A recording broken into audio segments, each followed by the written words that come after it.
अब तक वाराणसी, सीतापुर, इलाहाबाद समेत कई सीट पर उम्मीदवारों की घोषणा हो चुकी है।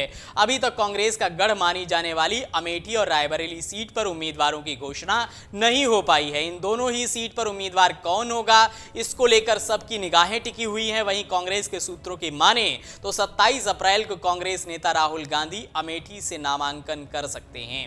इस सीट पर 26 अप्रैल से 3 मई तक नामांकन होने हैं। दरअसल कांग्रेस के पूर्व अध्यक्ष राहुल गांधी केरल की वायनाड सीट से चुनाव लड़ रहे हैं। वायनाड समेत केरल की सभी 20 सीटों पर दूसरे चरण यानी कि 26 अप्रैल को मतदान होना है। कांग्रेस कैंडिडेट राहुल गांधी इससे इंडिया गठबंधन के संयुक्त उम्मीदवार होंगे। 2019 लोकसभा चुनाव में भी राहुल ने अमेठी के साथ साथ केरल की वायनाड सीट से चुनाव लड़ा था।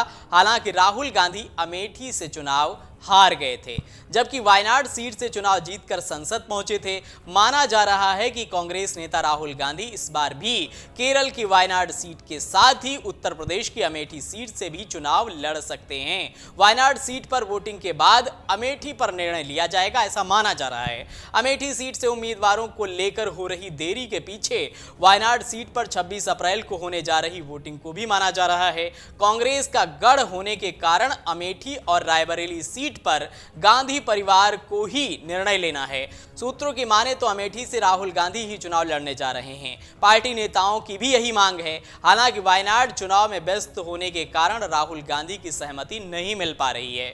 वायनाड सीट पर इस बार त्रिकोणीय मुकाबला है। वायनाड सीट पर 26 अप्रैल को मतदान होने के बाद राहुल गांधी 27 या उसके बाद किसी एक दिन अमेठी से नामांकन कर सकते हैं। अमेठी और रायबरेली लोकसभा सीट पर 26 अप्रैल से 3 मई तक नामांकन होना है। उधर कांग्रेस नेता राहुल गांधी के केरल की वायनाड सीट से चुनाव लड़ने पर पीएम नरेंद्र मोदी ने हमला बोला है। पीएम मोदी ने राहुल का नाम लिए बगैर कहा कि कांग्रेस के एक बड़े नेता को उत्तर प्रदेश में अपनी खानदानी यानी कि पारिवारिक सीट पर इज्जत बचाना मुश्किल हो गया है। उन्होंने केरल में अपना नया ठिकाना बना लिया है। पीएम मोदी के इस बयान से 2019 के चुनाव की यादें ताजा हो गई हैं। 2019 में बीजेपी कैंडिडेट स्मृति ईरानी ने राहुल गांधी को बड़े अंतर से चुनाव हरा दिया था।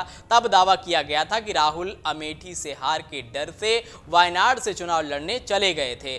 वहीं पीएम मोदी ने सोमवार को केरल में रैली करके राहुल गांधी की मुश्किलें बढ़ा दी हैं। कांग्रेस के पूर्व अध्यक्ष और सांसद राहुल गांधी केरल की वायनाड सीट से 2019 में चुनाव जीत गए थे, लेकिन इस बार वायनाड सीट पर भी कांटे का मुकाबला हो सकता है।